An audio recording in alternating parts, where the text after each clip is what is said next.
UP से 4 पाकिस्तानी खवातीन deport की गई है। अटारी बॉर्डर से भेजी गई पाकिस्तान। आपको बता दें कि LIU की रिपोर्ट पर यह बड़ी कार्रवाई हुई है। बुलंदशहर में रुकी थी सभी खवातीन, विजिटर वीजा लेकर आई थी खवातीन और ऐसे में इन पर यह बड़ा एक्शन हुआ और वापस से सभी को पाकिस्तान भेज दिया गया। आपको बता दें कि पहलगाम हमले के बाद से हिंदुस्तान की सरकार ने कई बड़े और अहम कदम उठाए हैं, जिसमें से कई वीजा को रद्द कर दिया गया है। हर तरह के वीजा को रद्द किया गया है पाकिस्तान में और ऐसे में यूपी में 4 पाकिस्तानी खवातीन को डिपोर्ट किया गया है।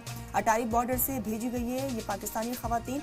LIU की रिपोर्ट पर यह बड़ी कार्रवाई को अंजाम दिया गया है। बुलंदशहर में ये सभी खवातीन रुकी हुई थी, विजिटर वीजा लेकर आई हुई थी, लेकिन क्योंकि अब सरकार की तरफ से कई सख्त कदम उठाए गए हैं और इसीलिए हर तरह के वीजा पर पाबंदी लगा दी गई है। इसीलिए विजिटर वीजा जो लेकर आई गई थी उस पर भी रोक लगाते हुए उसे रद्द कर दिया गया है और चारों पाकिस्तानी खवातीन को वापस से डिपोर्ट कर दिया गया है।